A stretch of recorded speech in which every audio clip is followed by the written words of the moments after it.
popping. Oh yeah, it's fantastic. I'm glad you mentioned the haze, because the look of this film is so, like, haze is a perfect word for it. There's almost like a cloudiness to certain parts, and it is kind of specifically, it seems, when they do a lot of the dancing stuff, and it does give like almost like a dreamlike escapism quality to it. It's very cool. I really love the look of this film.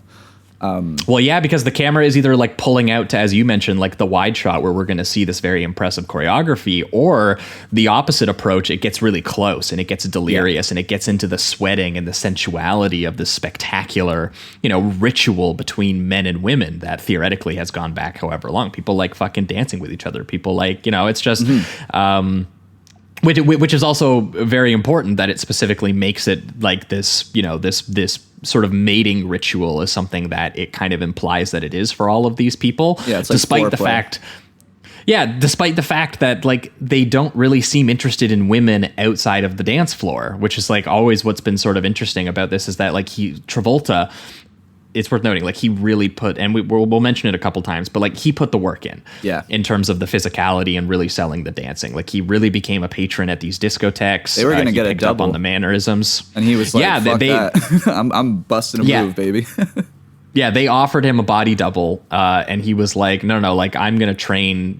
Supposedly he ran 2 miles a day and danced and did choreography for 3 hours a day in order to be in shape for this. And he dropped 20 pounds. And Crazy.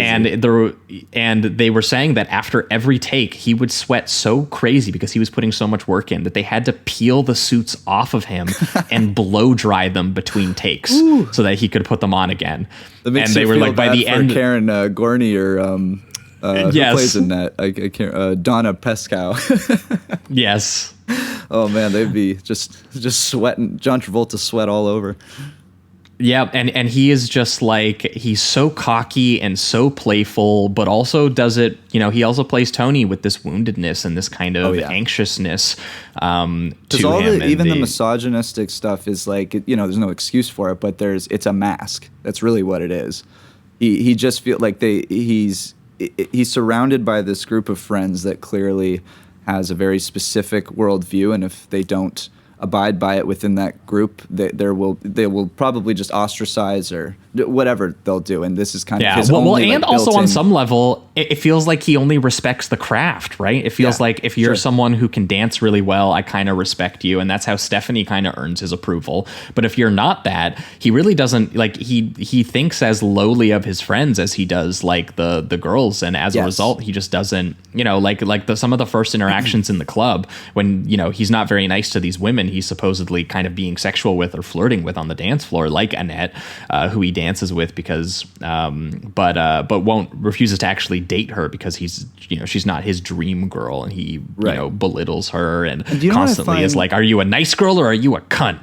Or that detail when it's so subtle but it's so incredible when after they're done dancing, they go up to the bar and she tries to like get him a drink, and he lights a cigarette, and she leans in to like have him light her cigarette with the same match, and he literally puts it out before it goes to her, which is like, in 1977, that has to be like the coldest thing you could possibly do to someone. Everyone, if you were a complete stranger, if you were someone that you hated somebody, you would probably not waste a match, and you would light both your cigarettes. Yeah. He's like, I think he even looks at her as he does it. Like, he does these small subtle things in his performances while he's mistreating Annette, that it's not even just when he's outright mistreating her, but there's things like that where it's clear that he even is aware of what he's doing when he's not just brushing her off, and it's kind of malicious in a way, unfortunately. Like, Annette she's I could get why people could think that she's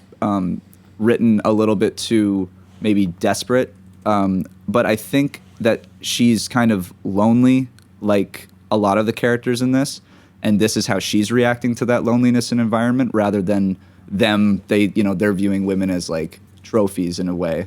I think that's her way of like coping with how they treat women. It's just like she's trying to like give herself over, so it's easier. And she obviously sees something in Tony. There is something about Tony that's like magnetic in that environment and all of that.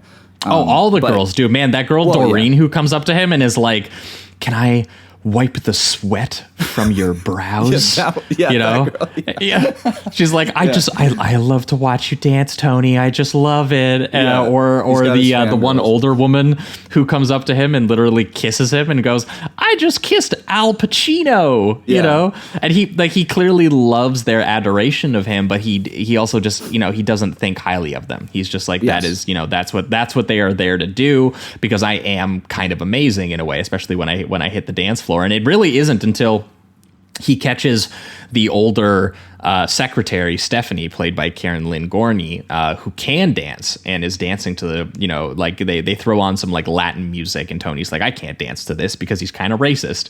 And he's just like, "Hey, well, she's dancing to it because she doesn't give a shit. She just loves dancing." So there's one woman dancing, and it's Stephanie, and he's impressed with her skills, and she kind of hypnotizes him in the same way that he does others. And it really is just, at that point, shows that the appeal to all of this for him is that it's a form of glamour that doesn't exist out even just in the parking lots right outside, where, you know, he's watching his friends have greasy backseat sex with the girl that they don't even know, and he's just like, you know, they're kind of ruining this, you know, beautiful, pure thing. And what's interesting is obviously that Tony is also part of the reason that it's not necessarily the purest thing either, especially when he starts to like really, really heavily pursue Stephanie, despite the fact that she doesn't actually want a personal relationship with him. And it is clear that it's also out of a little bit of kind of like, you know, the high doesn't...